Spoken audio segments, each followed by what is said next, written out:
దేశం చాలా క్లిష్ట పరిస్థితుల్లో ఉంది.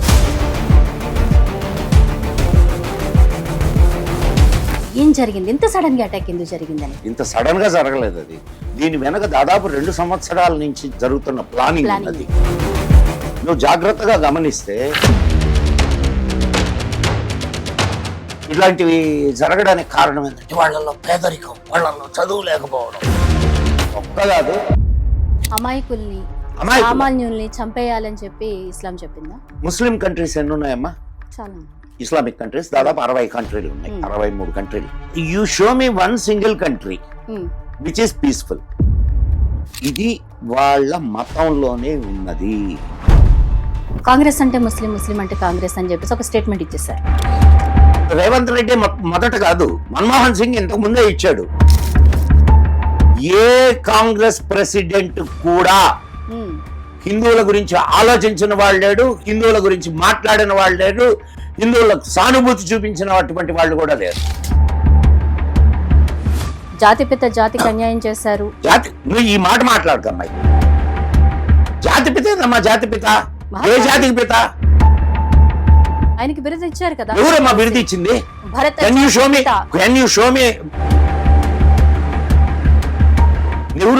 నెహ్రూ కుటుంబం గాంధీ ఇంటి పేరుని, గాంధీ అనే పేరుని ఎందుకు పెట్టుకుంది? అభిమానంతో పెట్టేస్తుంది. అమ్మా, ఎవరికి ఎవరి మీద అభిమానం ఉండదు. ఎవరేమైనా అనుకోండి, ఉన్న ఫ్యాక్ట్ ఇది. ఇన్వెస్టిగేషన్ జరుగుతున్న కొద్దీ వింత వింత విషయాలన్నీ బయటకు వస్తుంటే భయం వేస్తుంది. అంటే ఫ్రూట్స్ లో ఇంజెక్ట్ చేయాలి అని. ఇంతకుముందు జరగలేదా? ఈ స్థాయిలో బయటపడలేదు. జరిగినా బయట పెట్టలేదు. నమస్తే, వెల్కమ్ టు హిట్ టీవీ. నేను ప్రహర్షిని. దేశం చాలా క్లిష్ట పరిస్థితుల్లో ఉంది. ఈ నేపథ్యంలో ప్రజలు ఎలాంటి జాగ్రత్తలు వహించాలి? అసలు ఇటువంటి పరిస్థితులు నెలకొనడానికి కారకులు ఎవరు? మనం చేసిన తప్పిదాలేంటి? ఏం సరి చేసుకోవాలి?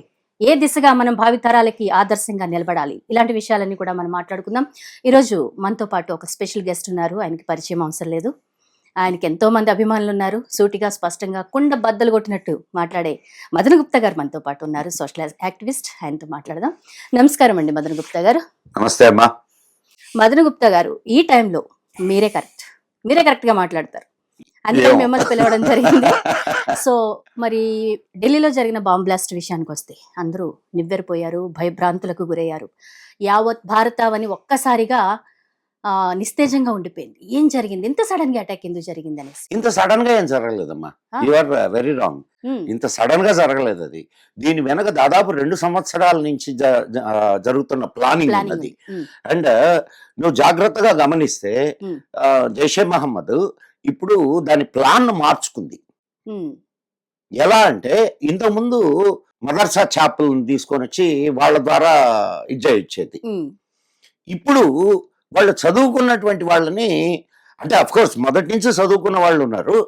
వీళ్ళు అంటుంటారు, అదే చాలా మందిని నువ్వు వింటూ ఉంటావు, ఇట్లాంటివి జరగడానికి కారణం ఏంటంటే వాళ్ళల్లో పేదరికం, వాళ్ళల్లో చదువు లేకపోవడం ఒక్క కాదు.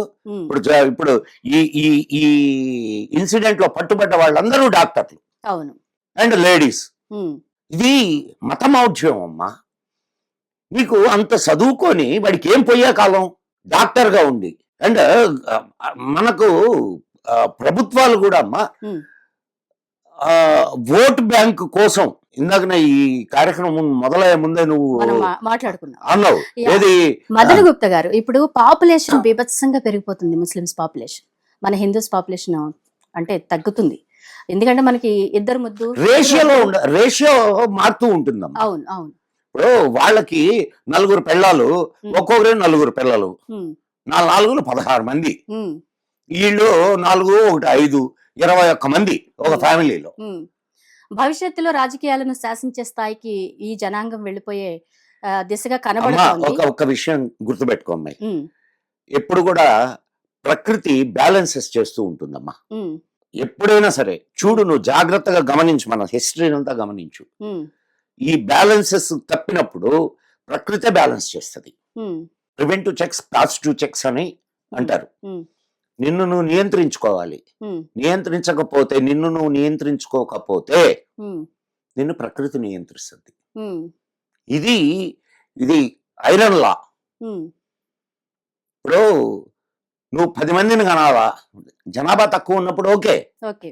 ఇంత జనాభా ఉన్నప్పుడు నువ్వు ఎంతమందిని అంటే అంతమందిని కని అండ్ నువ్వు ప్రకృతి వనరులను ఎట్లా చేస్తున్నావు, ఉమ్, విచక్షణారహితంగా వాడుతున్నావు. ఉమ్, ఏమవుతుంది ఉమ్, దానివల్ల? ఉమ్, ప్రకృతి తన సమతౌల్యాన్ని తను ఇది చేసుకుంటుంది కదా. అవును. ఇక్కడ ప్రాణం లేనిది కాదు ప్రకృతి. ప్రకృతి అని అంటే ఇట్స్ ఏ లైవ్లీ థింగ్. ఉమ్, ఖచ్చితంగా నువ్వు ఇప్పుడు ఇంకొక యాంగిల్ నుంచి నీకు ఇది చెప్పడానికి ప్రయత్నం చేస్తాను. ఉమ్, వాళ్ళు చాలా మందిని జనాభాను పెంచుతున్నారు. ఉమ్, ముస్లిం కంట్రీస్ ఎన్ని ఉన్నాయమ్మా? చాలా ఉన్నాయి. ఇస్లామిక్ కంట్రీస్ దాదాపు 60 కంట్రీలు ఉన్నాయి, Hmm. 63 కంట్రీలు. Okay. You show me one single country um, which is peaceful. Hmm. ఏదైనా ఒక్క కంట్రీ అయినా పీస్ఫుల్ గా ఉందా? ఇప్పుడు ఇక్కడ వాళ్ళకి దారుల్ హరబ్ అంటారు, అంటే దారుల్ ఇస్లాం కాదు, దారుల్ హరబ్. ఉమ్, ఇక్కడ ఎక్కువ పాపులేషన్ హిందువులది ఉంది. ఉమ్, పాకిస్తాన్ తీసుకుందాం ఉదాహరణకి. ఉమ్, మనకు భారతదేశం విభజన జరిగినప్పుడు అక్కడ 23% మంది మన హిందువులు ఉన్నారు, తక్కిన వాళ్ళు ముస్లిమ్స్. ఉమ్, ఇప్పుడు ఎంతమంది ఉన్నారు? ఉమ్, 0.6%. ఓకే. ఏమయ్యారు హిందువులు? తక్కిన ఆ, జనాభా. ఉమ్, 22% మంది ఉమ్, చంపబడ్డారు, మార్చబడ్డారు. Right, okay. ఓకే. ఇప్పుడు అందరూ అక్కడ ముస్లిమ్సే కదా ఉమ్, ఉన్నది, అందరూ ముస్లిమ్సేగా, ఉమ్, వేరే వాళ్ళు ఎవరు లేరుగా. ఉమ్, అయినా కొట్టుకుంటున్నారుగా. ఉమ్, అటు బలూచిస్తాన్ కొట్టుకుంటుంది, ఇటు ఖైబర్ పఖ్తూన్ఖ్వా కొట్టుకుంటుంది, పిఓకే కొట్టుకుంటుంది, రేపో మాపో పంజాబ్ ప్రావిన్స్ కూడా స్టార్ట్ అవుతుంది. ఉమ్, ఇవన్నీ ఎందుకు జరుగుతున్నాయి? మనం ఒక ఇదిగా ఆలోచిస్తే ఉమ్. ఇది వాళ్ళ మతంలోనే ఉన్నది. అమాయకుల్ని, అమాయకులు. సామాన్యుల్ని చంపేయాలని చెప్పి ఇస్లాం చెప్పిందా? ఎందుకు ఉగ్రదాడులు చేస్తుంటారు? మరి ఇప్పుడు ఆహా, ఒకేసారి కొన్ని చెప్పడం లేదు, కోట్ల మంది నేను భారతీయులు రైట్, చంపడానికి ఒక చెప్పడం కుట్ర లేదు. జరిగింది. చెప్పడం లేదు, ఆ. చెప్పడం లేదు. ఉమ్, ఆ?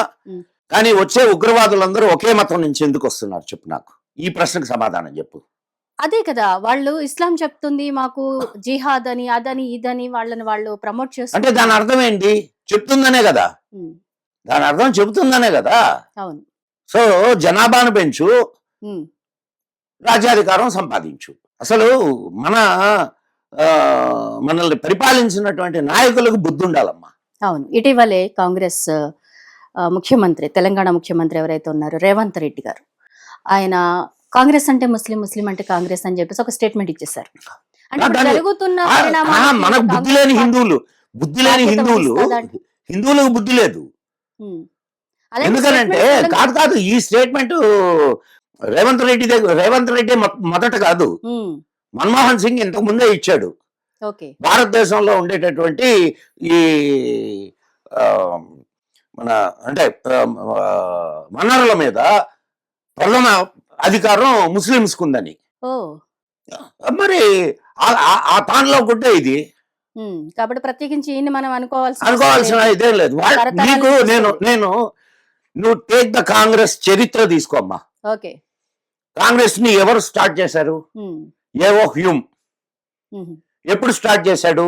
కాంగ్రెస్ ని స్టార్ట్ చేసినప్పటి నుంచి ఇప్పటి వరకు ఏ కాంగ్రెస్ ప్రెసిడెంట్ కూడా హిందువుల గురించి ఆలోచించిన వాళ్ళు లేడు, హిందువుల గురించి మాట్లాడిన వాళ్ళు లేరు, హిందువులకు సానుభూతి చూపించిన అటువంటి వాళ్ళు కూడా లేరు. You show May single person.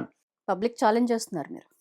ఖచ్చితంగా గాంధీ గారు కూడా ఐఎమ్ నో ఎక్సెప్షన్స్ ఇన్ వాళ్ళ నాయకులకి ఎవరికీ ఎక్సెప్షన్ లేదు, ఇంక్లూడింగ్ నెహ్రూ అండ్ గాంధీ. ఎక్కడైనా గాంధీ గారు హిందువుల మీద సానుభూతి చూపించారా?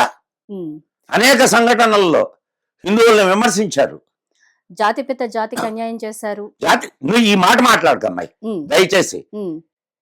జాతిపిత ఏదమ్మా? జాతిపిత ఏ జాతికి పిత? ఏ జాతికి పిత? నువ్వు ఆయన గొప్పవాడు ఒప్పుకుంటాం, మహాత్ముడు ఒప్పుకుంటాం.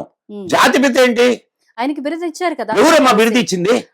కెన్ యూ షో మీ నీకు 1995లో 10 ఏళ్ల అమ్మాయి, 10వ క్లాస్ చదువుతున్న అమ్మాయి ఒక ఆర్టీఏ ఫైల్ చేసింది.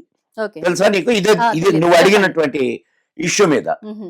జాతిపిత అనే ఆయనకి ఎవడు బిరుదిలా మరి ఎలా వచ్చింది ఇది నానుడి? మా బ్రాండింగ్. అంతే. నెహ్రూ కుటుంబం ఉమ్. గాంధీ ఇంటి పేరుని గాంధీ అనే పేరుని ఎందుకు పెట్టుకుంది? అభిమానంతో పెట్టేసుకున్నారు. యూటిలైజేషన్. ఓకే. ఏమి అమ్మా, ఎవడికి ఎవడి మీద అభిమానం ఉండదు, ఉమ్, ఉమ్, ఇది గుర్తుపెట్టుకో. అదే గాంధీకి అభిమానం గాని ఉంటే దేశం మీద ఉమ్. పటేల్ ప్రధాని అయ్యేవాడు. ఓ. పటేల్ని తప్పించి కదా నెహ్రూని ప్రధాని చేసింది. ఉమ్, ఉమ్, ఉమ్. అంటే ఆనాడు కాంగ్రెస్ అధ్యక్షుడు ఎవడు ఉంటాడో వాడు ప్రధాని అవుతాడు. 14 ఓట్లు వచ్చినటువంటి 16 ఓట్లలో 16 ఓట్లలో 14 ఓట్లు వచ్చినటువంటి పటేల్ని విత్డ్రా చేయించి నెహ్రూని గద్దెనెక్కించడంలో ఉద్దేశం ఏంటి? దాని వెనక ఉన్నటువంటి రహస్యం ఏమిటి? బ్రిటిష్ వాళ్ళతో వీళ్ళకు ఉన్నటువంటి అండర్స్టాండింగ్ ఏమిటి? ఉమ్. ఎవడైనా ఆలోచించాడా? లేదు. కాబట్టి ఇది కాంగ్రెస్ ఏనాడు హిందువుల పార్టీ కాదు. ఉమ్. హిందువుల పార్టీ అంటూ దానికి ఒక బ్రాండ్ ఇచ్చి హిందువుల్ని మోసం చేశారు. ఓకే. ఇది ఎవరేమైనా అనుకోని ఉన్న ఫ్యాక్ట్ ఇది. ఇప్పుడు ఈ ఉగ్రవాదులు రైజన్ లాంటి ఒక విష పదార్థాన్ని క్రియేట్ చేసి సామూహికంగా హిందూస్ అందరినీ అంటే భారతీయులందరినీ చంపేయాలని చెప్పేసి వాళ్ళు ఒకటి డిసైడ్ అయినట్లుగా మనకి తెలిసిపోయింది. ఒక క్లారిటీ వచ్చేసింది. ఇన్వెస్టిగేషన్ జరుగుతున్న కొద్దీ వింత వింత విషయాలన్నీ బయటకు వస్తుంటే భయం వేస్తుంది. అంటే ఫ్రూట్స్ లో ఇంజెక్ట్ చేయాలి అని, వాటర్ లో ఇవ్వాలి అని. ఇంతకుముందు జరగలేదా? ఈ స్థాయిలో బయటపడలేదు. ఈ జరిగినా బయట పెట్టలేదు. ఓ.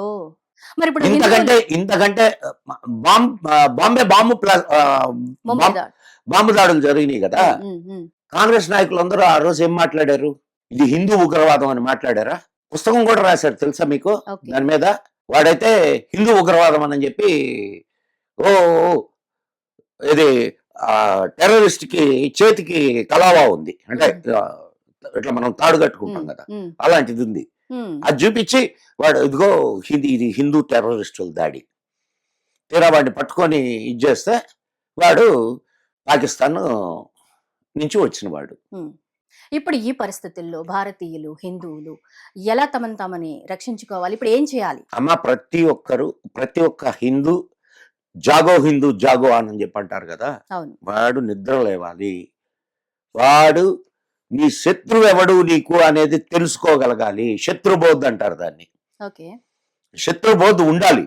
ఉమ్, ఇప్పుడు ఇక్కడ అనేకమైన ముస్లిం ఆహార పదార్థాలు అమ్మేటటువంటి రెస్టారెంట్లు చాలా ఉన్నాయి. అవును, అవును. రేపు ఇదే వీటిల్లో ఏదైనా కలిసి వీళ్ళు తిని ఆల్రెడీ కొన్ని వీడియోస్ మనం సోషల్ మీడియాలో చూడడం జరిగింది. బిర్యానీలో టాబ్లెట్స్ వచ్చినాయి అని, లేకపోతే పాడైన పదార్థాలు ఇస్తున్నారని, ఇలా చాలా మంది చిన్న చిన్న వీడియోస్ పెట్టడం, వాటిని ఎవరు పట్టించుకోలేదు అనుకోండి. అలాంటి చాలా సందర్భాలు ఉన్నాయి. ఇప్పుడు పిల్లలు పుట్టకుండా నెక్స్ట్ జనరేషనే లేకుండా వాళ్ళు చేయాలని చెప్పి చాప కింద నీరులా ఇలాంటి ప్రయోగాలు చేసుకుంటూ పోతున్నప్పుడు హిందువులు కానీ మొత్తం వేరే వేరే మతస్థులు అందరూ ఉన్నారు మన ఇండియాలో, నాట్ ఓన్లీ హిందూస్ అందరూ. అమ్మాయి, దీనికి నువ్వు ఏమన్నాను? మీడియా ప్రధానమైనటువంటి బాధ్యత వహించాలి. అవేర్నెస్ తీసుకురావడానికి. ఇదిగో ఇటువంటి జరుగుతున్నాయి, అది ముస్లింకి సంబంధించింది అయితే దాచిపెట్టాల. ఈ మనస్తత్వం ఏంటమ్మా? నీ జాతి నాశనం అయిపోతుంటే ఆ మాత్రం ఇంగిత జ్ఞానం లేదా మీడియాకి? ఇట్లాంటి విషయాల్ని బయటకు తీసుకొని వచ్చి ప్రజల్ని చైతన్యపరిచి జాగ్రత్త చేయాల్సినటువంటి బాధ్యత మీడియాకు లేదా? ఖచ్చితంగా ఉంది. మరి చాలా మంది సోషల్ మీడియా వల్ల జనరేషన్ పాడైపోతుంది అది ఇది అనుకుంటున్నారు. కానీ ఇలాంటి పరిస్థితుల్లో నిస్సందేహంగా సోషల్ మీడియా చాలా మంచి ప్లాట్ఫామ్ కిందే ఉందని చెప్పుకోవచ్చు. లేదు, సోషల్ మీడియా రాకముందు ఏమన్నా మీడియా ప్రజలంతా చాలా అద్భుతమైన దీనికి తీసుకెళ్ళిందా? ఇప్పుడంటే సరే సోషల్ మీడియా వచ్చింది, ఇంతకు ముందు రాలా? అప్పుడు సీరియళ్లు లేవా? ఉన్నాయి. సీరియల్స్ అన్ని అత్త గొడవలు, వాళ్ళ గొడవలు, అడ్వర్టైజ్మెంట్ లేవా? కట్రాయర్లు వేసుకున్న ఆడపిల్లల్ని చూపించలేదా? అశ్లీలమైనటువంటి అడ్వర్టైజ్మెంట్లు చూడలేదా? చూసాం. మరి అది సోషల్ మీడియా గానీ మెయిన్ స్ట్రీమ్ మీడియా గానీ అమ్మా, బాధ్యత అనేది ఒకటి ఉంటుందమ్మా, కర్తవ్యం ఒకటి ఉంటుంది. ఆ కర్తవ్యాన్ని బాధ్యతని మర్చిపోయిన రోజు పక్కింటికి నిప్పు అంటుకుంది మనకేంటిలే కాదు, మన ఇంటికి కూడా నిప్పు అంటుకుంటుంది. అవును. కాబట్టి ప్రతి వాళ్ళు, నేను ఒక్క రాజకీయ నాయకులనే తప్పు పట్టడంలా, ఉమ్, ఇక్కడ రాజకీయ నాయకులు ఇప్పుడు ఆ, ఇంతమందిని అరెస్ట్ చేశారు, ఉమ్, రేపు వీళ్ళందరినీ కోర్టుకు తీసుకుపోతారు, ఉమ్, కోర్టులో బెయిల్ వస్తుంది. అవును. కోర్టుకు బాధ్యత లేదా? నిజంగా ఇలాంటి సంఘటన ఫారిన్ కంట్రీస్ లో జరిగితే యాక్షన్ ఎలా ఉంటుంది? వాళ్ళ లాలు వాటి అమ్మాయి వేరే ఉంటాయి. నీకు ఆ, ఇప్పుడు దుబాయ్ ఆ, లాంటి చైనా ఉమ్, చైనాలో ముస్లింల పరిస్థితి ఏందో తెలుసా మీకు? చెప్పండి. కిడ్నీలు తీసేస్తారు. ఉపయోగించుకోవచ్చు కదా కిడ్నీలు. బాగుంది. మీరు దేనికి పనికిరాడు, అవును. కనీసం కిడ్నీలు వాడుకోవచ్చు కదా. అసలు కాదమ్మా, ఇట్టటి వాళ్ళని చాలా జాగ్రత్తగా రక్షణ ఇచ్చి మేపి బిర్యానీలు పెట్టి. తీసుకుపోయి కోర్టు ముందు నిలబెడితే ఆడు కోర్టు జడ్జి ఏ మూడ్లో ఉంటాడో ఏమో, ఉమ్, బెయిల్ అంటాడు, ఉమ్, వీడు మళ్ళా బయటకు వస్తాడు, అదే పని చేస్తాడు. అవును. ఏం కోర్టులకు బాధ్యత లేదా? దేశ రక్షణ మీద, దేశ ప్రజల యొక్క ప్రాణాల మీద ఇన్స్టెంట్ జస్టిస్ రావాలంటారు. ఎక్కడ వస్తుందమ్మా? ఎక్కడ వస్తుంది? రావాలి. 70 సంవత్సరాల మన స్వతంత్ర ప్రయాణంలో ఉమ్, justice delayed is justice denied. ఉమ్, ఎంతమంది రాజకీయ నాయకులు శిక్షించబడ్డారో లెక్కల్ది. ఒక్క రాజకీయ నాయకుడు అయినా శిక్షించబడ్డా? లేదు. టెర్రరిస్టుల కోసం అర్ధరాత్రి పూట కోర్టులు తెచ్చినటువంటి దాఖలాలు లేవా? అవును. దేశ ద్రోహుల కోసం ఇమ్మీడియట్ గా బెంచీలు ఏర్పాటు చేసి న్యాయం చెప్పిన రోజులు లేవా? ఉమ్, 6 లక్షల కేసులు సుప్రీంకోర్టులో మురుగుతూ ఉంటే, అమ్మాయి కొన్ని కేసులు యూ విల్ సర్ప్రైజ్.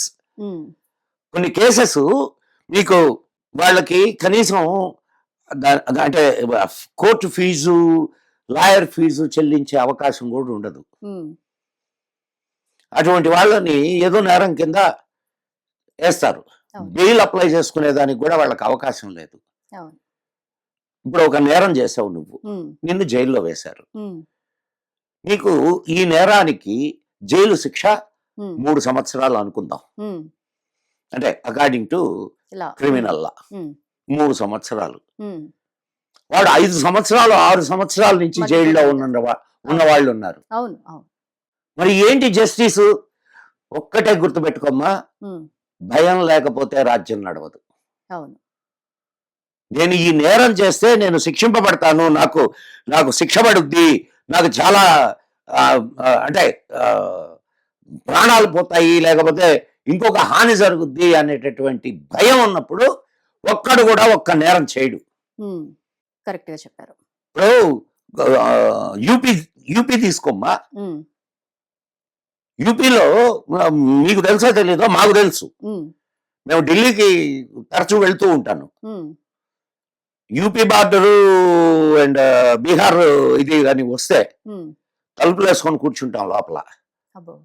ఒకవేళ పొరపాటున తలుపు తీసి బయటికి వెళ్తే ఉమ్, నీ జేబులో పర్సు ఉండదు, నీ మెడలో నగలు ఉండవు. ఓకే. అటువంటి గూండారాజ్. ఉమ్, ఈరోజు ఏమైంది? ఏం చేశాడు యూపీ ముఖ్యమంత్రి? తడాక చూపించాడు. ఎట్లా చూపించాడు చెప్పు నాకు. ఉమ్, యాక్షన్ ఇమిడియట్ గా. ఎట్లా? ఎవరు ఏం చేసినా ఎక్కడోళ్ళని అక్కడ అక్కడ లేపు వేసేసాడు. అవతలేసాడు. అవును. అవును. ఏ తక్కిన స్టేట్లలో చేయలేరా పని? చేసినప్పుడే మన రాజ్యాంగాన్ని మనం నీకు జ్ఞాపకం ఉందో లేదా అమ్మాయి? చెప్పండి. అంటే నువ్వు 20 ఏళ్ళుగా మీడియాలో ఉన్నావు కాబట్టి నీకు ఈ ఇన్సిడెంట్ జ్ఞాపకం ఉంటుంది. చెప్పండి. పోయిన గవర్నమెంట్ సమయంలో అనుకుంటాను, ఒక అమ్మాయిని రేప్ చేసినటువంటి వాడు దిశ ఎన్కౌంటర్. ఎన్కౌంటర్. యా. ప్రజలు నిరాశనాలు పట్టారా లేదా? మామూలుగా కాదు, బ్రహ్మరథం పట్టేశారు ప్రభుత్వానికి. దాని అర్థం ఏంటి? ప్రజలు కోరుకుంటున్నారు, కోరుకుంటున్నారు. "Instant గా మాకు కావాలి, ఇన్స్టాంట్ ఇప్పటికిప్పుడు మీరు జస్టిస్. చేసి చూపించండి, ఓట్లు అడుక్కోవాల్సిన అవసరం లేదండి, ఇలాంటి పనులు చేస్తే చాలు." ఏదో గంపగుత్తగా ఓట్లు పడతాయని ఒకే వీళ్ళకి కొమ్ము గాయడం ఏం అవసరం అమ్మా? అవసరం లేదు. లా అండ్ ఆర్డర్ ని, జస్టిస్ ని ఇమ్మీడియట్ గా, ఎస్ నాకు ఈ రాజ్యంలో ఈ గవర్నమెంట్ సెక్యూరిటీని ఇచ్చింది, అండ్ నేను బ్రతకడానికి హాయిగా భయం లేకుండా బ్రతకగలుగుతున్నాను.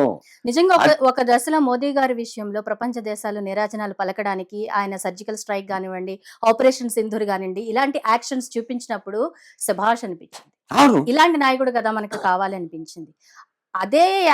అదే పద్ధతిలో ఇప్పుడు జరగబోయే వాటిని కూడా నియంత్రించాలని దేశ ప్రజలు జరుగుతుంది. చూస్తున్నారు. జరుగుతుంది, జరగదు అని ఎందుకు అనుకుంటున్నావు? నిన్న సిసిఎస్ మీటింగ్ జరిగింది. అఫ్ కోర్స్ అక్కడ విషయాలు బయటకు రావు. అవును, రావు. వాళ్ళు ఎంతవరకు మీడియాకి ఇవ్వాలనో అంతవరకు మాత్రమే ఇన్ఫర్మేషన్ ఇస్తారు. అదే మంచిది. కానీ నువ్వు జాగ్రత్తగా గమనించావా? ఇప్పటి వరకు మోడీ గారు కానీ, రాజ్నాథ్ సింగ్ కానీ, అమిత్ షా కానీ, లేదా ద హయ్యర్ పీపుల్ ఎవరైతే ఉన్నారో వాళ్ళ నోటి నుంచి ఒక్కసారి అయినా పాకిస్తాన్ అనే మాట వచ్చిందా? రాలేదు. కానీ పాకిస్తాన్ లో బెదిరి చస్తా ఉండారు తెలుసా? వాళ్ళకి అర్థమైపోయిందండి ఎలా ఉంటుందో, పంజా కొడితే ఎలా ఉంటుందో అన్నది వాళ్ళకి తెలుసు కాబట్టి. ఇప్పుడు తుర్కీకి కూడా అమ్మా, ఇక్కడ మీర్ జాఫర్ లో చాలా మంది ఉన్నారమ్మా. మీర్ జాఫర్ అంటే తెలుసా నీకు? మదర్సాలో నడుపుతుంటారు వాళ్ళ. మీర్ జాఫర్ అని చాలా అంటే దేశద్రోహులకి మీర్ జాఫర్ అని పేరు పెడతారు. అది ఎందుకో చెప్తాయి, తెలిస్తే మీకు. అంటే చరిత్ర తెలియాలి. బ్రిటిష్ వాళ్ళు రాబర్ట్ క్లైవ్ బెంగాల్ మీదకి యుద్ధానికి పోయినప్పుడు మీర్ జాఫర్ సేనాధిపతి. వీళ్ళదంతా 3,000 సైన్యం, వాడిదంతా 36,000 సైన్యం. ఎంత? 36,000. వీడిది 3,000. రాబర్ట్ క్లైవ్ రాసుకున్నటువంటి డైరీ ఏం చెప్తుందో తెలుసా? వాడు రాబర్ట్ క్లైవ్ తో కలిసి బెంగాల్ రాజుని మోసం చేశాడు. అంటే నువ్వు మాకు దారి చేస్తే మేము బెంగాల్ రాజుని దించి నిన్ను కూర్చోబెడతామని అన్నారు మీర్ జాఫర్ని. మీర్ జాఫర్ ఒప్పుకున్నాడు. ఏమైంది?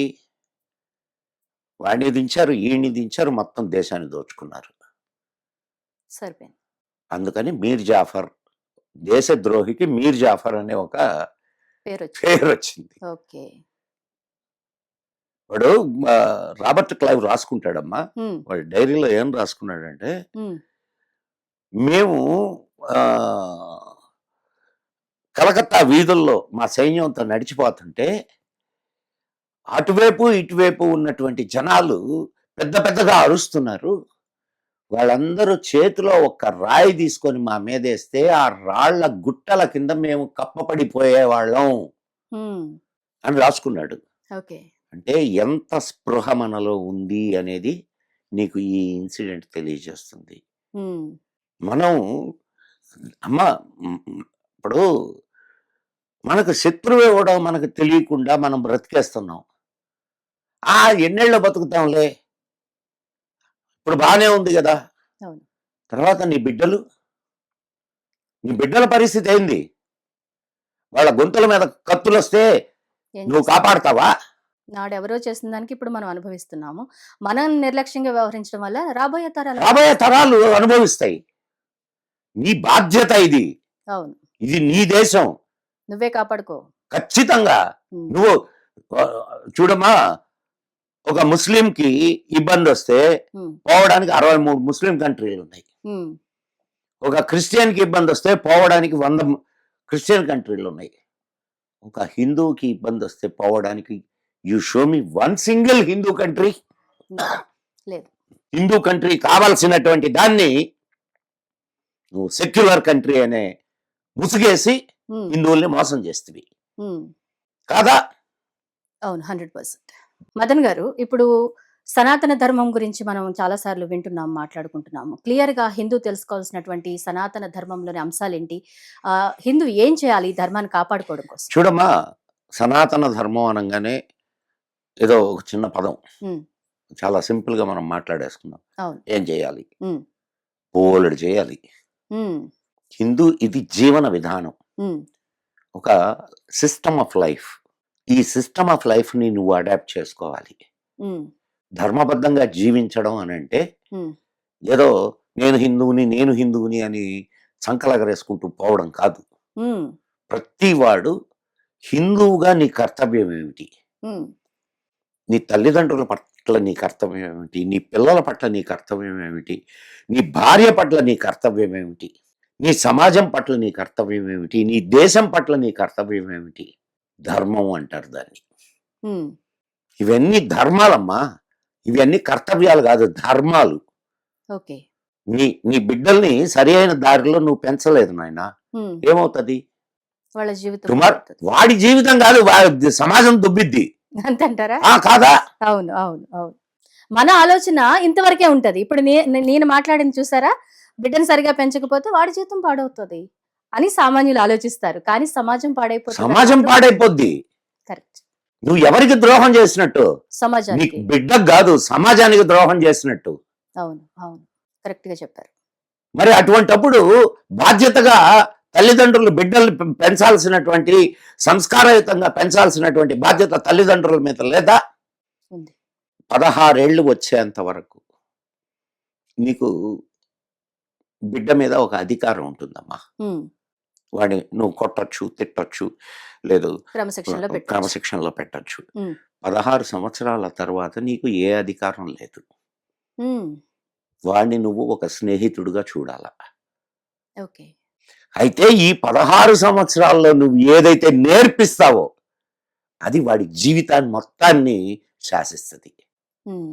సో మనం మన కర్తవ్యాలని తెలుసుకోవాలి, మనం మన ధర్మం ఏమిటి అనేది తెలుసుకోవాలి, మనం మనకు ధర్మాన్ని పాటించాలి.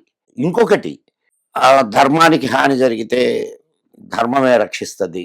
ధర్మో రక్షిత రక్షిత. ధర్మాన్ని కాపాడాలి అని అంటే ధర్మాన్ని ఎవరు రక్షిస్తారు? దాన్ని అనుసరించే వాళ్ళు రక్షించాలి. ధర్మానికి హాని జరిగినప్పుడు దాన్ని అనుసరించేటటువంటి వాళ్ళు ముందుకు రావాలి. సమాజానికి హాని జరిగినప్పుడు ఆ సమాజంలో ఉండేటటువంటి వ్యక్తులు మేల్కొని దానికోసం గట్టిగా నిలబడాలి. అంతేగాని నీకు ఎవడో బయట నుంచి వచ్చి నిన్ను కాపాడాడుగా. అవునా కాదమ్మా? మనకెందుకులే అనే ఒక మనస్తత్వం మనకి బాగా ఎక్కువైపోయింది. అవును, నిర్లక్ష్య ధోరణి. మనకెందుకులే, ఎవరో చూసుకుంటారులే, మనకెందుకు, మనం తిన్నామా పడుకున్నామా తెల్లారిందా, మన ఫ్యామిలీ ఎలా ఉంది, మనం ఎలా ఉన్నాం, డబ్బులు సంపాదించుకున్నాం, దాచుకున్నాం, గిరి గీసుకున్నాం, దానికనే ఇక్కడ దాకా వచ్చాం. భారతదేశంలో 700 పాకిస్తాన్లు ఉన్నాయి. 700 పాకిస్తాన్లు ఉన్నాయి. నీ హైదరాబాద్ లోనే ఉంది పాకిస్తాను, లేదా? లేకపోతే నీకు పాకిస్తాన్ గెలిస్తే పండగలు చేసుకునే వాళ్ళు, పాకిస్తాన్ ఓడిపోతే క్రికెట్ కూడా పాకిస్తాన్ నెగ్గితే అదే చెప్తుంది ఏడ్చేటటువంటి వాళ్ళు. మరి మీర్ జాఫర్లు పుడతారంటే పుట్టరు. ఇప్పుడు నిన్న బాంబ్ బ్లాస్ట్ చేసినటువంటి మీర్ జాఫర్లు ఎవరు? వేరే దేశం నుంచి వచ్చారా? అదే కదా, ఇప్పుడు మీ వాళ్ళే మీకు శత్రువులుగా ఉన్నారు, మన వాళ్ళని మనకు శత్రువులుగా మారుస్తున్నారు. అసలు ఈ పెంట మనం కొని తెచ్చుకున్నది. ప్రక్షాళన ఎక్కడి నుంచి రావాలంటారు? ప్రక్షాళన ఖచ్చితమైన నిర్ణయాలు తీసుకోవాలి ప్రభుత్వాలు.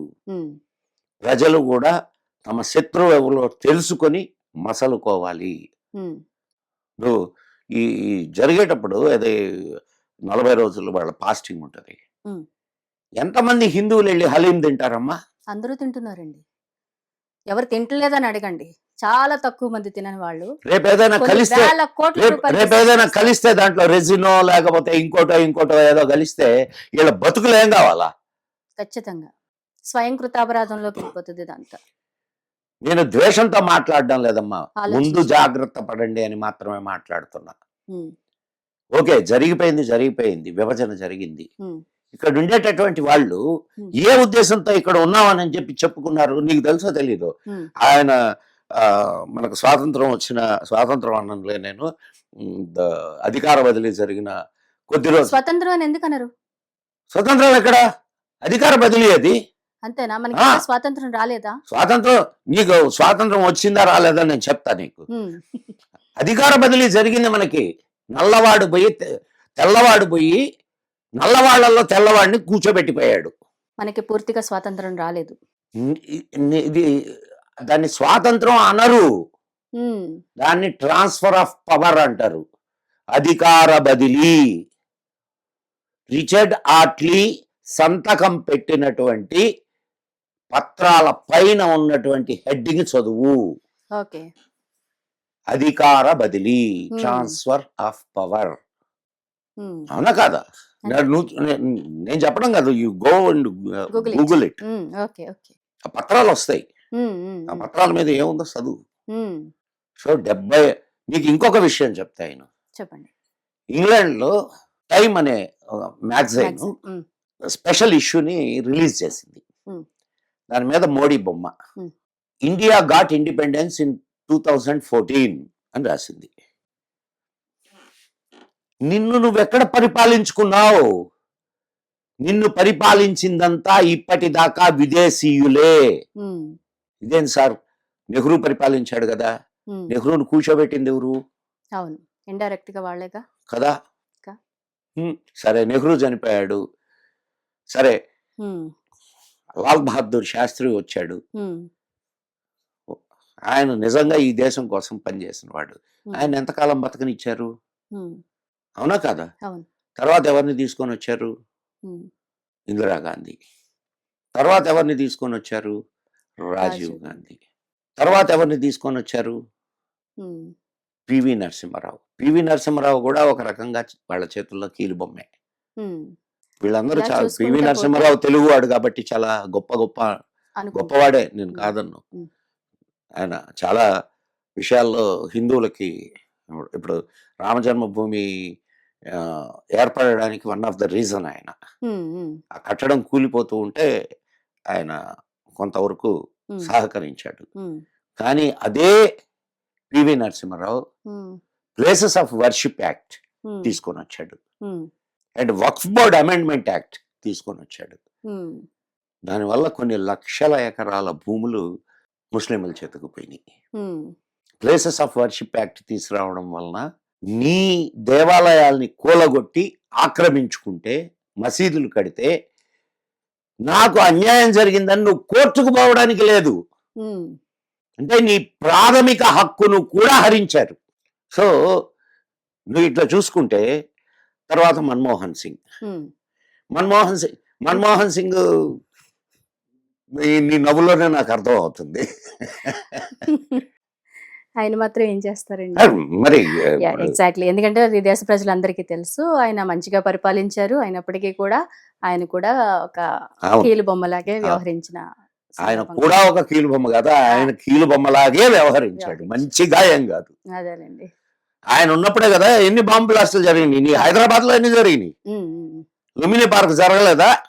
గోకుల్ చాటు, లుంబిని గోకుల్ పార్క్ చాటు ఇవన్నీ జరిగినాయి. జరిగినాయి కదా. మదన్ గుప్తా గారు, మరి ఇప్పుడు ప్రజలు ఏం చేయాలంటారు? ఇంకా ఇవన్నీ జరుగుతున్నాయి, ఇంకా జరగబోతున్నాయి. ప్రజలు కళ్ళు తెరవాలి. ముందు కళ్ళు మూసుకోవడం మానేయండి. దొంగనెదరు నటించొద్దు. దొంగనెదరపోతున్నాం మనం ఏం తెలియనట్టు నిద్రపోతున్నాం. నిద్రలోనే పోతాం. అబ్బా, నిద్రపోతున్నాం, నిద్రలోనే పోతాం. ఖచ్చితంగా పోతాం. ఉమ్, తెలుసుకోండి. నీ శత్రువు ఎవరో తెలుసుకో ముందు. నీ మిత్రుడు ఎవరో తెలుసుకో. ఉమ్. నీ శత్రువును ఎవరో తెలుసుకున్న రోజు నీకు నువ్వే జాగ్రత్త వహిస్తావు. అంతే అంతే. వాడి కోసమే ఆలోచిస్తాం. వాడు ఏం చేయబోతున్నాడు, మనల్ని ఎలా కాపాడుకోవాలి, మన కుటుంబాన్ని ఎలా కాపాడుకోవాలి. నిజంగా ఖచ్చితంగా. శత్రువు ఉన్నాడు అని తెలిస్తే ఎవరికి నిద్ర పట్టదు. కాబట్టి ప్రతి ఒక్క హిందువు, నేను ఫలానోళ్ళని శత్రువు అని చెప్పడం లేదు, అవును, నువ్వు బాగా గుర్తించు. లేదు లేదు, మీరు చెప్పలేదు. మీరు గ్రహించండి, మీరు తెలుసుకోండి, మీరు చూసుకోండి. కరెక్ట్. ఈ రోజు నువ్వు ఎటువంటి ప్రమాదమైనటువంటి పరిస్థితుల్లో ఉన్నావో నీకు అర్థం కావడం లేదు. You are on claymore mine. ఏ రోజు పైకి లేస్తావో పేలిపోతావు. ఇప్పటికీ ప్రభుత్వము కళ్ళు తెరవాలి, ప్రభుత్వం గట్టి నిర్ణయాలు తీసుకోవాలి. యూనిఫామ్ సివిల్ కోడ్ ఎందుకు తీసుకురాలేదమ్మా? ఈ దేశంలో హిందూ యాక్ట్ తీసుకొని వచ్చినప్పుడు హిందువులకే యాక్ట్ ఎందుకు ఉండాలా? ఏ ముస్లింలకు ఎందుకు ఉండకూడదు? అందరూ ఒకటే యాక్ట్ లోకి ఎందుకు రాకూడదు? అది కదా చెప్తున్నది. అందరూ ఒకటే యాక్ట్ లోకి రావాలి. ఇది మన నెత్తినోరు కొట్టుకున్నాడు ఎవరు? అంబేద్కర్. అరే బాబు, యూనిఫామ్ సివిల్ కోడ్ తీసుకురండి రా బాబు అని. దానికి ఇంకా సమాజం సిద్ధం కాలేదు. ఈడు సిద్ధమయ్యాడు, ఈడు గాల సిద్ధం. అవును. ఆ అన్నవాడు అన్నవాడు. వాడు పోయి ఉంటాడు. సిఫిలిస్ తో పోయాడు. For your kind information. Okay. హ్మ్. సో మనము అది కమ్యూనిస్టులు రాసిన పాట అయినా ఒక మంచి పాట. చెప్పండి. ఎవరో వస్తారని ఏదో ఏదో చేస్తారని ఎదురు చూసి మోసపోకు. మోసపోకుమా, నిజం మరచి నిద్రపోకుమా. నిజం మరచి నిద్రపోతున్నాం మనం. హ్మ్. మనం ఎప్పుడైతే నిజాన్ని గ్రహించి కళ్ళు తెరుస్తామో సమాజం అంతా బాగుపడుద్ది. యాహ్! నువ్వు కళ్ళు తెరిస్తే సమాజం కళ్ళు తెరిచినట్టే. హ్మ్. అవునా కాదమ్మా? అంతే. అంతే. అంతే. నువ్వు నీకు నీ శత్రువు ఎవడో తెలుసుకోలేకుండా ఉన్నావు అమ్మాయి. నీ శత్రువుని గుర్తించు. హ్మ్. ఈ దేశాన్ని ప్రేమిస్తున్నావు, నీ శత్రువుని గుర్తించు. దేశానికి విరోధి అయినటువంటి ప్రతివాడు నీకు శత్రువే. ఎందుకు? వాడు దేశానికి విరోధి అయితే నీకు విరోధే కదా. మదన్ గుప్తా గారు నేషనల్ యాంథమ్ పాడుతున్నప్పుడు ముస్లిమ్స్ లేచి నిలబడడం గానీ, పాడడం గానీ చెయ్యరు. అటువంటి వాళ్ళని దేశ బహిష్కరణ చేయొచ్చు కదా! ఎవరైతే చాలా మందిని చేయొచ్చమ్మా. మరి చేయాలి. 5,000 మంది ఇప్పుడు ఢిల్లీలో పాకిస్తాన్ నేషనల్ అంటే పాకిస్తాన్ నేషనలిస్టులు ఉన్నారు. 5,000 మంది. ఎందుకు చేయలే ఇప్పుడు దాకా? ఎందుకు చేయలేదు? మన ప్రభుత్వాలు గట్టిగా ఏ నిర్ణయం నీకు ఇంకొక విషయం కూడా చెప్తాను నేను అమ్మాయి. క్రిస్టియన్లు చాప కింద నీరులాగా విస్తరిస్తున్నారు. ఎంతమంది హిందూ పేర్లు పెట్టుకొని హిందూ రిజర్వేషన్లు పొంది హిందువులుగా నటిస్తూ, అంటే రిజిస్టర్ ప్రకారం హిందువులు, కానీ దే ఆర్ క్రిస్టియన్స్. ఎంతమంది ఉన్నారు? కొన్ని కోట్ల మంది ఉన్నారు. గుర్తించలేవా వాళ్ళని? గుర్తించగలవా లేదా? గుర్తించవచ్చు. ఎట్లా చెప్పు నాకు? గుర్తించాలి అనుకుంటే గుర్తించవచ్చు. ఎట్లా గుర్తించవచ్చు చెప్పు నాకు? సర్వే చేయొచ్చు. సర్వే చేస్తే ఏం తెలుస్తుంది? నేను హిందూ అనే చెప్తాడు వాడు. వాళ్ళ జీవన విధానం ఎలా ఉంది? కాదమ్మా, నేను సర్వే నీకు ఒక కొన్ని ఉదాహరణలు చెప్తాను, బాగా అర్థం చేసుకోండి. క్రిస్మస్ వస్తుందా? క్రిస్మస్ రోజు స్టార్స్ వెలిగిస్తారా ఇళ్లలో? అవును. వాళ్ళందరినీ ఐడెంటిఫై చేయలేవా? చేయొచ్చు. క్రిస్టియన్లుగా గుర్తించి డిక్లేర్ చేయి. రైట్. శ్మశానాలు ఉన్నాయి, అక్కడ హిస్టరీ వచ్చేస్తుంది. ఈజీ. డిక్లేర్ చేయి. ఒక ఊర్లో ఒక్క క్రిస్టియన్ కూడా లేడు. ఒక్క క్రిస్టియన్ కూడా లేడు. చర్చి ఉంది అక్కడ. ఒక్క క్రిస్టియన్ రికార్డెడ్ గా ఒక్క క్రిస్టియన్ కూడా లేడు. చర్చి ఉంది అక్కడ, శ్మశానం ఉంది, క్రిస్టియన్ శ్మశానం. హౌ ఇట్స్ పాసిబుల్ కదా? If you have will you can do. ఇప్పుడు నిన్న ఎస్ఐఆర్ జరుగుతుందమ్మా. మనది ఇండియా కదండి. ఇప్పుడు మదన్ గుప్తా గారు ఇండియాలో క్రిస్టియన్సే కాదు, ముస్లిమ్సే కాదు, జైన్లు ఉన్నారు, సిక్కులు ఉన్నారు, వివిధ మతస్థులు చాలా మంది ఉన్నారు. మరి వాళ్ళందరిని వదిలేసి మీరు క్రిస్టియన్స్ ని, ముస్లిమ్స్ ని ఎందుకు టార్గెట్ చేసి మాట్లాడుతున్నారు? జైన్లతో నీకు ఏమన్నా ప్రాబ్లం ఉందా? లేదు. జైన్లు ఏమన్నా ఈ దేశాన్ని మా దేశం కాదని అంటున్నారా? లేదు. సిక్కులు ఏమన్నా అంటున్నారా? లేదు. ఇంకా సిక్కులు చాలా మంది ఆర్మీలో దేశం కోసం చేస్తున్నారు. అవును, అవును. ఎవరు అంటున్నారు ఈ దేశం మాది కాదని? వాళ్ళని మాత్రమే మనము టార్గెట్ చేస్తున్నాం. వాళ్ళ గురించే మనం మాట్లాడుతున్నాం. అంతే. ఎవరి వల్ల ఇది నేను చెప్పడం కాదు, అంబేద్కర్ చెప్పాడు. ఓకే. నువ్వు క్రిస్టియన్ గా లేదా ముస్లిం గా మారిన రోజు నీకు ఈ దేశం మీద ఉన్నటువంటి ప్రేమ పోతుంది అని. నేను చెప్పింది కాదమ్మా ఇది. సో మనము ఊరికినే ఎందుకంటావు అమ్మాయి? అంతేనండి. నేను ఇంకొక విషయం బాగా ఆలోచించమ్మాయి. నువ్వు 100 మంది హిందువులు ఉన్న చోట 10 మంది ముస్లింలు హాయిగా బ్రతుకుతారు. కానీ 50 మంది ముస్లింలు ఉన్న చోట 50 మంది హిందువులు బ్రతకలేరు. అవును కదా? ఇది నిజం, నిజంగా నిజం, ఖచ్చితంగా నిజం. బతకలేరు. మరి ఈ విషయం తెలియదా నీకు? ఇప్పుడు నేను అన్నానే, ఇందాక ఒక స్టేట్మెంట్ ఇచ్చా, 700 పాకిస్తాన్లు భారతదేశంలో ఉన్నాయని. ఇప్పుడు 700 పాకిస్తాన్లు నీకు కనిపిస్తున్నాయా లేదా? దృష్టి పెట్టి చూస్తే కనిపిస్తాయి. Mallapuram, you go to Mallapuram, అక్కడ హిందువులు ఉన్నారు ఇంకా కొంతమంది. కానీ వాళ్ళు 2వ తరగతి పౌరులు కూడా కాదు, 3వ తరగతి పౌరులు. ఉమ్, అక్కడ వాళ్ళ ల్యాండ్ అమ్మాలి అని అంటే ముస్లిం పెద్దల దగ్గరికి వెళ్ళి వాళ్ళు చెప్పిన వాళ్ళకు మాత్రమే అమ్మాలి. అవునా? ఆ! అంటే వాళ్ళు నిర్ణయించిన ధరకే అమ్మాలి. నీ దేశంలో. నిజమా? నిజమ్మా. ఎక్కడున్నామండి మనం? ఎక్కడున్నావనే నేను అడుగుతున్నా నిన్ను. ఏమైపోతుంది ఈ సమాజం? ఎక్కడున్నాం అసలు? దాని మీద నిజంగానే చాలా నిద్రపోతున్నాం. పెద్ద కాంట్రవర్సీ అయింది. ఆ, 7 సిస్టర్స్. ఉమ్, 7 సిస్టర్స్ తెలుసు కదా. ఉమ్, మేఘాలయ, ఉమ్, మిజోరాం, అస్సాం, అస్సాం, త్రిపుర, ఇవన్నీ 7 7 సిస్టర్స్ అంటారు. At the time of our independence, there 90% are tribals, Hindus, 10% are Christians. అంటే అక్కడ బ్రిటిష్ వాళ్ళ పరిపాలన ఉండింది కదా, అందువల్ల 10% ఆఫ్ పీపుల్ ఆర్ క్రిస్టియన్స్. మన ప్రియతమ నెహ్రూ చేసినటువంటి ఘనకార్యం ఏమిటయ్యానంటే ఆయనకు ఒకటి సలహా ఇచ్చాడు. ఏమనంటే ట్రైబల్స్ యొక్క కల్చర్ని మనం కాపాడాలి. ట్రైబల్స్ వాళ్ళ వాళ్ళ విధానాలు, వాళ్ళ కల్చరు, దాన్ని కాపాడాలి అని అంటే వేరే వాళ్ళు అక్కడ పోయి వాళ్ళని ఇచ్చేయకూడదు అని అంటే నెహ్రూ చేసిన పని ఏందయ్యానంటే హిందూ సాధువులు ట్రైబల్ ఏరియాస్కు పోకూడదు అని చెప్పి ఒక చట్టం తీసుకొని వచ్చాడు. అంటే హిందూ సాధువులు పోకూడదు, క్రిస్టియన్ మిషనరీస్ పోవచ్చు. ఇప్పుడేమైంది 95% మంది క్రిస్టియన్స్ అక్కడ, only 5% are Hindus. Oh my God. In this 70 years period.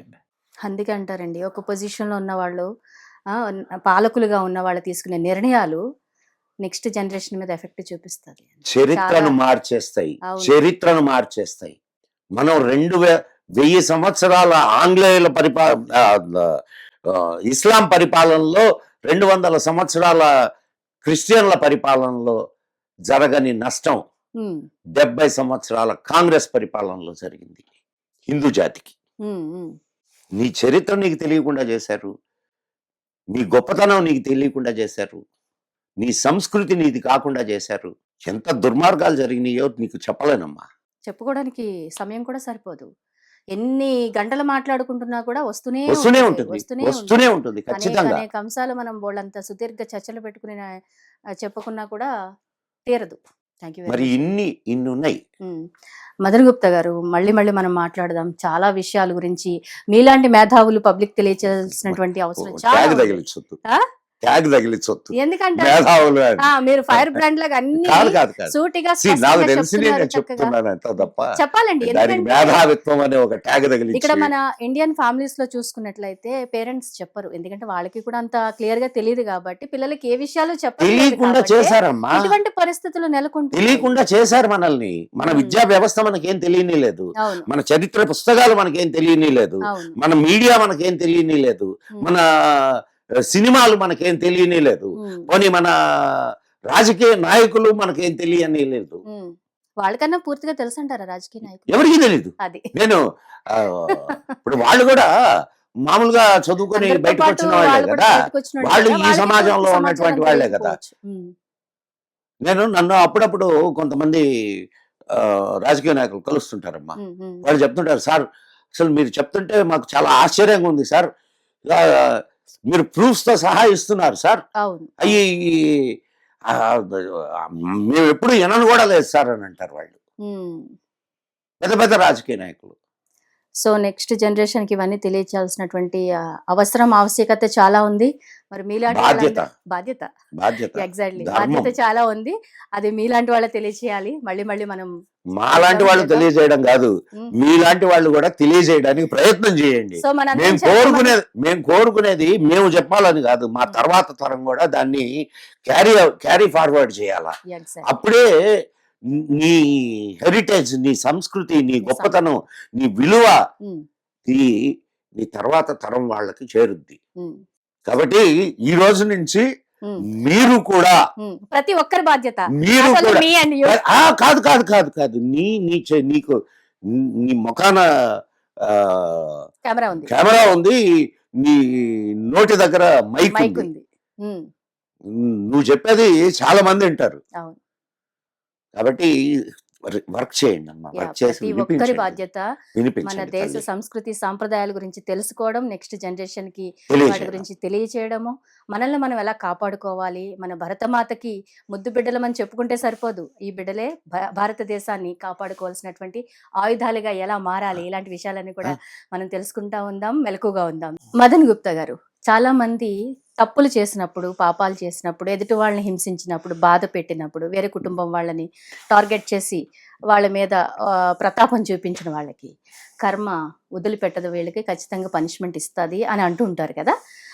అలా తప్పులు చేసిన వాళ్ళు దాన ధర్మాలు చేసేసి కొంత పరిహారం ఏదో రూపంలో దేవుడికి ఇచ్చేస్తే మా కర్మ పోతాదిలే, మనం తప్పులు చేసినా పర్లేదు, పరిహారాలు చేస్తాం కదా అనుకుంటారు. అటువంటి వాళ్ళకి కర్మ ఏం చెయ్యదు, లేకపోతే వదిలేస్తుంది, వాళ్ళ మీద అంత ఎఫెక్ట్ ఉండదు అని అనుకోవచ్చు అంటారా? There is no exception for that. మన భారతీయ సంస్కృతిలో చేసిన కర్మకు ఫలితం అనుభవించాల్సిందే. మరి పరిహారాలన్నీ చేస్తున్నాం కదా. పరిహారాలు కూడా కర్మే. దానికి రావాల్సిన ఇది దానికి వస్తుంది, దీనికి రావాల్సింది దీనికి వస్తుంది. బాగా అర్థం చేసుకోమ్మా. చెప్పండి. నువ్వు చెడు చేస్తే చెడుకు రావాల్సిన ఫలితము నీకు వస్తుంది, నీకు రావాలి. కర్మ సిద్ధాంతం ఏమిటాయనంటే, కర్మ సిద్ధాంతం నీ కర్మను తొలగించుకోవడం కాదు, తొలగించుకోలేవు. కర్మ చేయకుండా నువ్వు జీవనం సాగించగలవా అమ్మా? లేదు. సో ఏదైనా కానీ ఏదైనా మంచి చెడైనా ఏదో ఒకటి జరుగుతుంది, చేస్తాం. నువ్వు తినాలా అంటే కూడా కర్మ చేయాలా, అవునా కదా? సో కర్మ ఫలితము అది చెడు గాని మంచి గాని ఖచ్చితంగా నిన్ను చేరుద్ది, అనుభవించి తీరాల్సిందే. నువ్వు పుణ్యకార్యాలు చేసావని చెప్పి కర్మ నువ్వు చేసిన తప్పుడు కార్యాలకు రావాల్సిన పనిష్మెంట్ నిన్ను వదలదు. కాబట్టి చాలా కర్మ విషయంలో చాలా జాగ్రత్తగా ఉండాలి. ఇట్స్ ఏ కృష్ణుడు కర్మ సిద్ధాంతాన్ని బోధిస్తాడు భగవద్గీతలో. చాలా సైకలాజికల్ సిస్టమ్ అమ్మా అది, చాలా సైకలాజికల్, చాలా విషయాలకి సమాధానం చెప్పేటటువంటి సిస్టమ్ అది.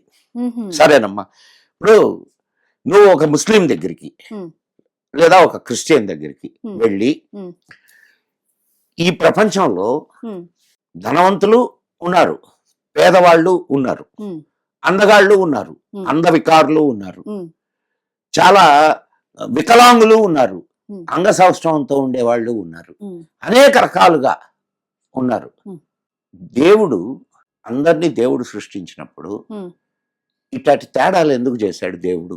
అడుగు. ఈ సమాధానానికి, ఈ క్వశ్చన్కి సమాధానం చెప్తారేమో. చెప్పరు. లేదు సమాధానం వాళ్ళ దగ్గర.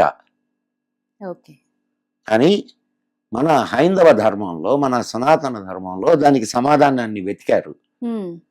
ఇలా నువ్వు ఉండడానికి నీ కర్మలు కారణం.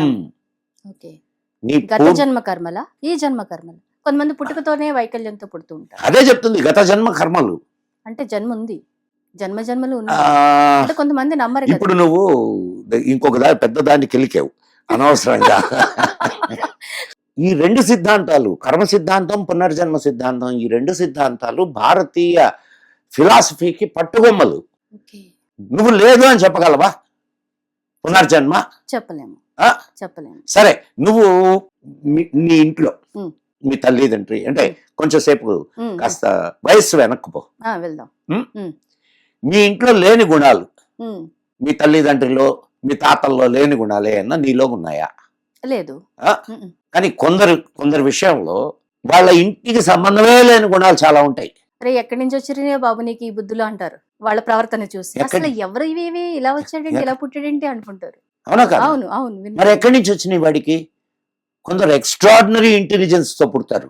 అవును, తల్లిదండ్రులుగా అసలు చదివే రాదు, మహామేధావి అయి పుడతాడు. మరి ఎక్కడి నుంచి వచ్చినాయి? పూర్వజన్మ కర్మఫలం, పూర్వజన్మ వాసనలు.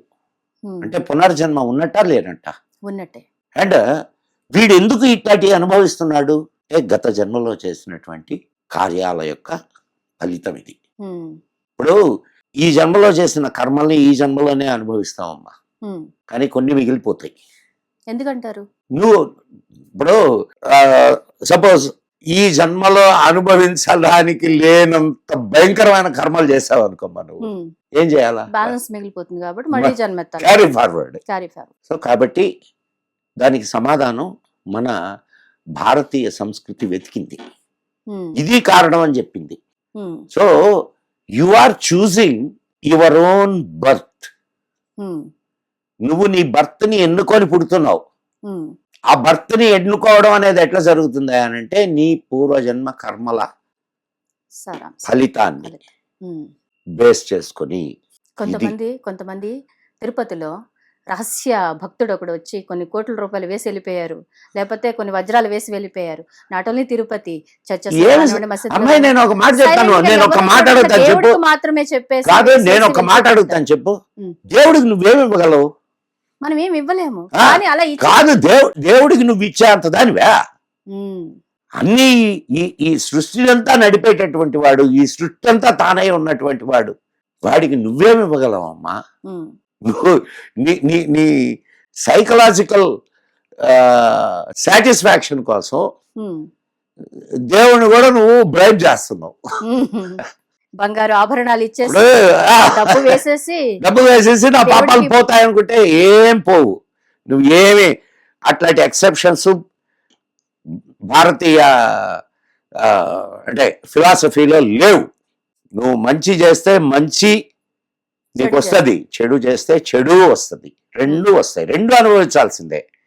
అందుకే సాధ్యమైనంత వరకు నువ్వు మంచే చేయనాయన. నీకు తెలియకుండా చాలా చాలా చెడు జరుగుతుంటాయి మన వల్ల, చాలా నీకు తెలియదు. అది నువ్వు నడుస్తున్నావు, అనేక సూక్ష్మ క్రిములు చచ్చిపోతూ ఉంటాయి.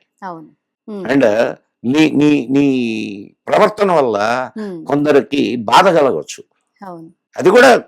సో వీటిలన్నిటినీ అందుకే మన వాళ్ళు కొన్ని యజ్ఞాలు చెప్పారు. అరే నువ్వు ఇదిగో ఇటువంటి నీకు తెలియకుండా జరిగిన వాటికయ్యి తెలియకుండా చేస్తూ కూడా ఫలితం అనుభవించాలి ఖచ్చితంగా. సరేనమ్మా, నీకు ఒక చిన్న ఉదాహరణ చెప్తాను. ఓ పిల్లవాడు, వాడికి ఏం తెలియదు కదా, వెళ్ళి నిప్పును ముట్టుకున్నాడు, కాలకుండా ఉంటుందా? ఇది కూడా అంతే. తెలిసి చేసినా తెలియక చేసినా తప్పు తప్పే, పాపము పాపమే. నువ్వు దాన్ని నువ్వు నివారించుకోవడానికి, అరే తెలియక నా వల్ల తప్పు జరిగింది అని నువ్వు రియలైజ్ అయ్యి ఇక నీ జన్మలో అటువంటి తప్పు చెయ్యకుండా నిన్ను నువ్వు కంట్రోల్ చేసుకుంటూ నీ జీవితాన్ని ముందుకు తీసుకెళ్తే దాని నువ్వు చేసినటువంటి కర్మ యొక్క ఫలితం తగ్గవచ్చేమో, అంతే తప్ప అంటే కొత్త కర్మ చేయడు కాబట్టి ఇంకా అక్కడ రాదు. టోటల్ గా కట్ కాదు.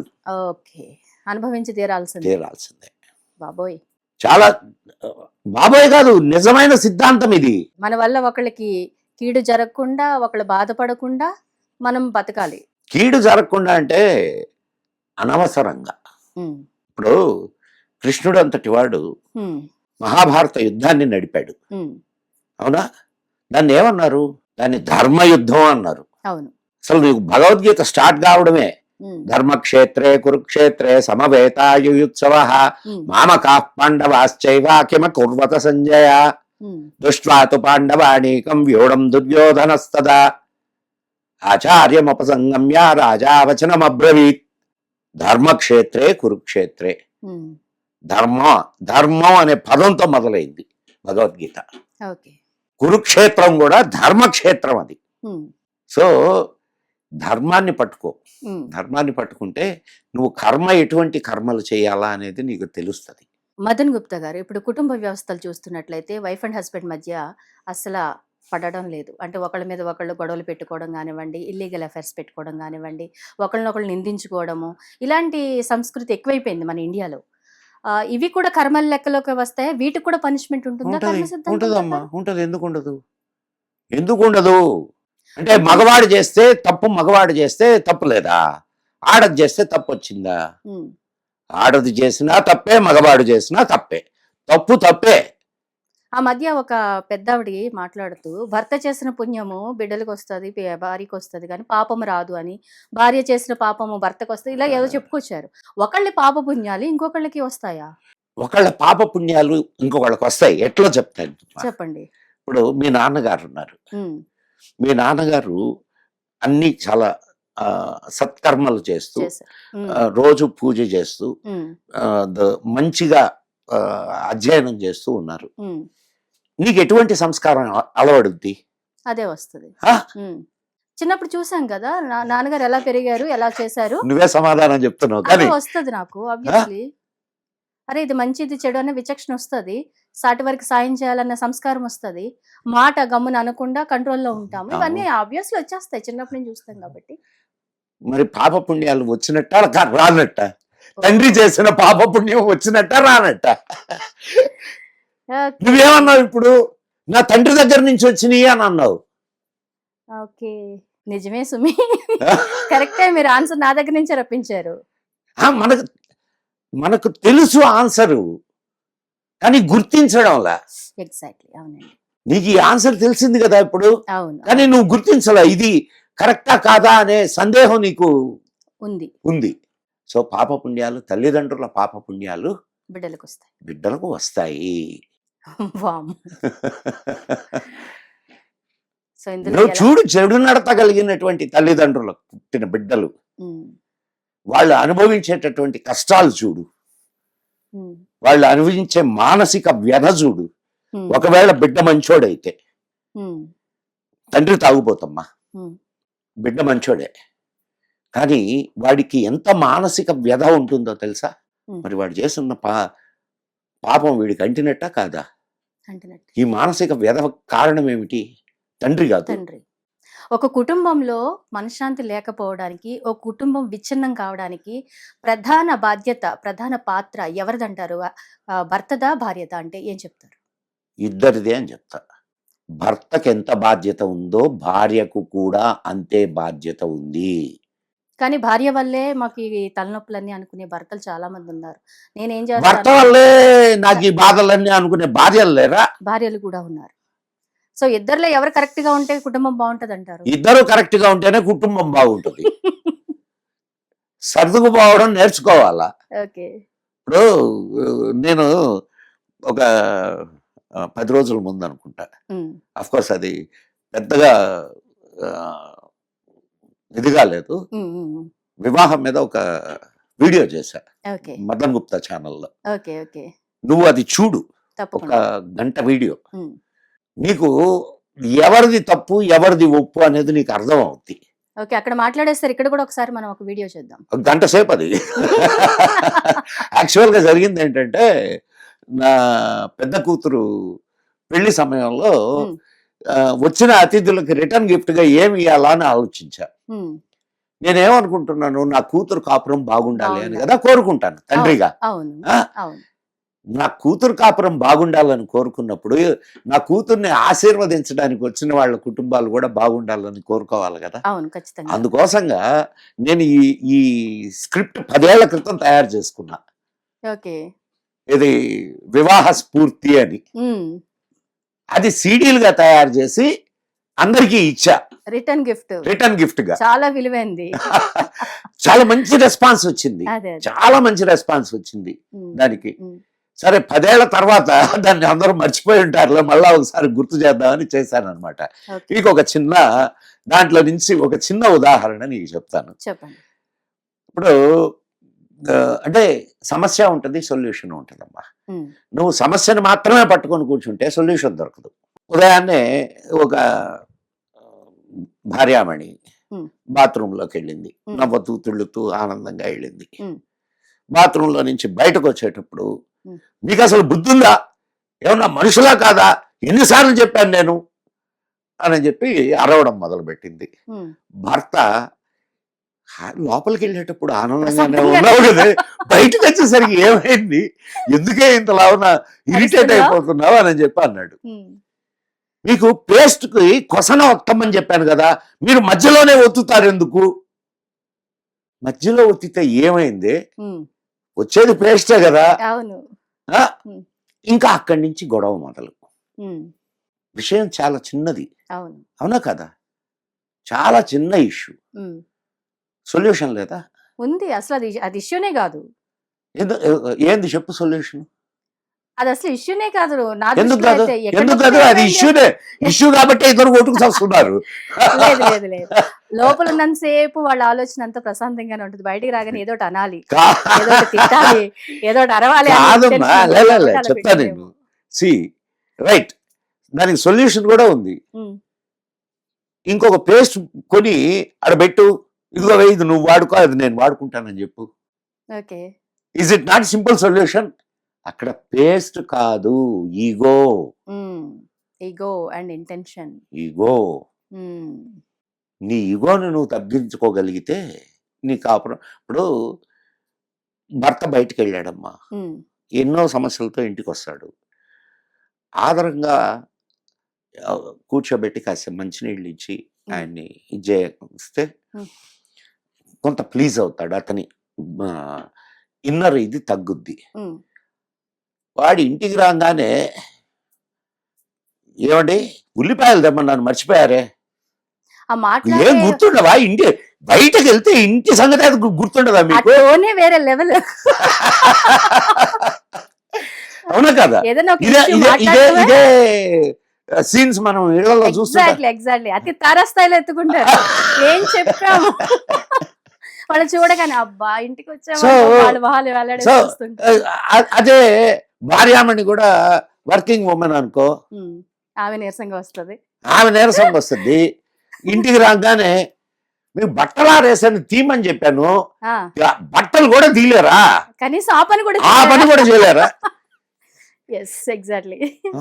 వింటూ ఉంటాం కదా, చాలా సింపుల్ విషయాల్ని చాలా కాంప్లికేటెడ్ గా మనం చాలా ఇదిగా మార్చుకుంటున్నాం. కొంచెం ఓపికగా, కాస్త సరదాగా ఇద్దరు కలిసి నడవాలి, ఏది ఏమైనా సరే ఇద్దరు కలిసి నడవాలి అనుకొని ముందుకు గాని నడిస్తే చాలా సమస్యలు తగ్గుతాయి. మదన్ గుప్తా గారు, ఈ రోజులో చాలా మంది అమ్మాయిలు మంగళసూత్రాలు తీసి పక్కన పెట్టేస్తున్నారు. అది భర్త మీద కోపం కానివ్వండి, మీరు అన్నట్టు ఈగో కానివ్వండి, నేను ఎందుకు వేసుకోవాలి, వేసుకుంటే అస్తమాను గుర్తొస్తాడు, మనశ్శాంతి ఉండదు అని కానివ్వండి, లేకపోతే ట్రెండ్కి అనుగుణంగా తీసేస్తే బాగుంటుంది, ఈ డ్రెస్కి మ్యాచ్ అవ్వలేదని కొంతమంది తీసేస్తున్నారు, ఎవరు అడుగుతున్నారులే అని కొంతమంది తీసేస్తున్నారు, పెళ్లి కాలేదు అనుకోవాలని కొంతమంది తీసేస్తున్నారు, వివిధ కారణాలతో తీసేస్తున్నారు. మంగళసూత్రానికి పవర్ ఉందా? ఖచ్చితంగా మహిళలు మంగళసూత్రాలు ధరించాలా?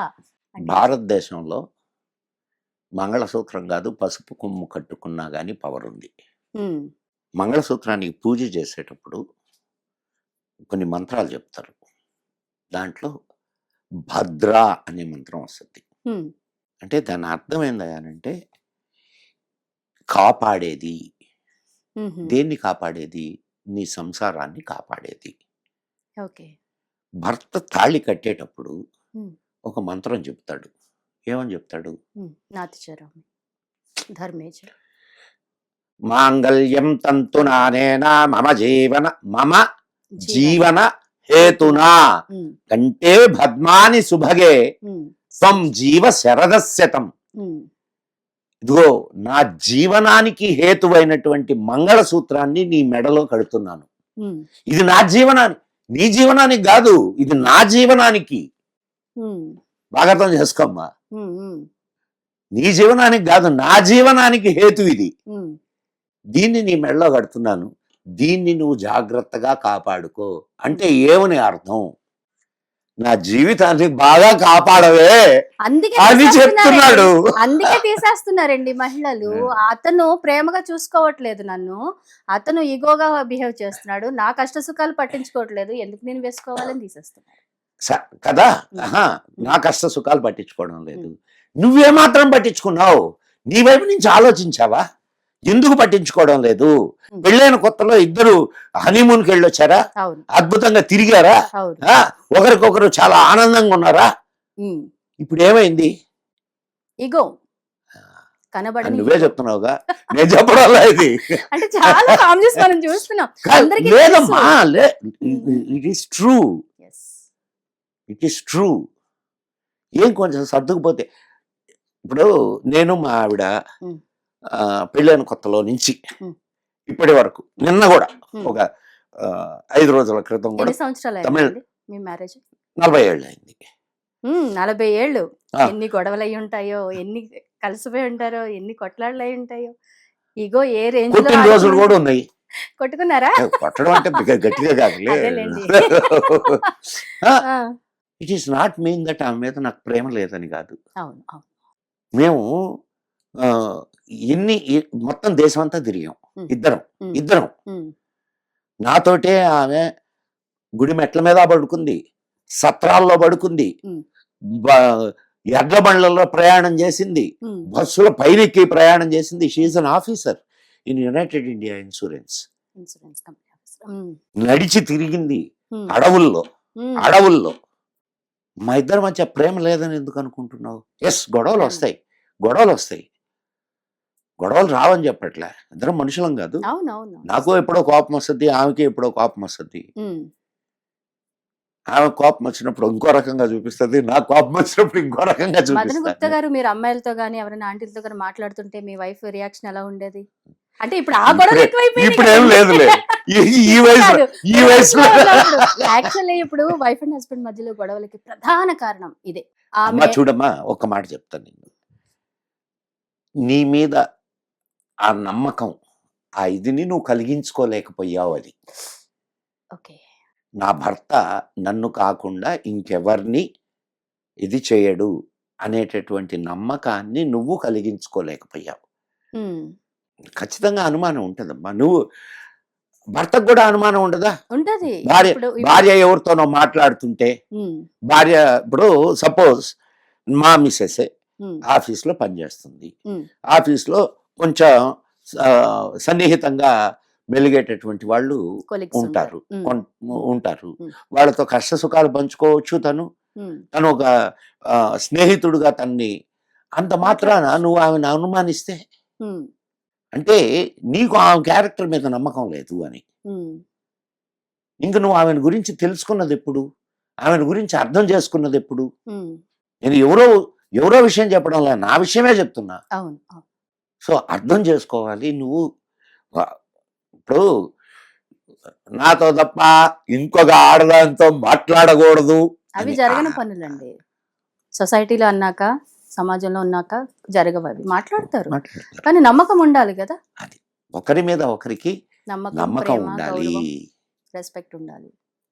ఇప్పుడు సమాజంలో డైవర్స్ కేసులు చాలా ఎక్కువ. నువ్వు అది ఇనమ్మా, నువ్వు అది ఇను. మీ అన్నవర్ షో నేను వింటే ఖచ్చితంగా చాలా సమాధానాలు దొరికేస్తాయి. నీకు సమాధానాలు దొరకడం కాదు, నువ్వు చాలా మందికి సమాధానాలు చెప్తావు. అవునా? గ్యారంటీగా. అసలు సమస్యలు ఎట్లా వస్తాయి, ఎందుకు వస్తాయి, దానికి రావడానికి వెనుక ఉన్నటువంటి కారణాలు ఏంటి? ఇప్పుడు ఏంటి పరిస్థితి? ఇప్పుడు 5 డే వీక్, ఐటీ ఉద్యోగులు 5 డే వీక్, 5 రోజులు ఏదో కష్టపడతారు, 2 రోజులు హాయిగా భార్యతోటి గడపడానికి కూడా కాకుండా వాళ్ళు ఎంజాయ్మెంట్ కోసం ఆలోచిస్తున్నారు. కారణం ఎందుకు? ఇంట్లో ఉండి ఏదైనా మాట్లాడితే గొడవ అవుతుంది కాబట్టి. అదేదో బయటకు వెళ్ళిపోతే మనిషి అంటే ఆమె మనిషి కాదా? ఆమెకు కోరికలు ఉండవా?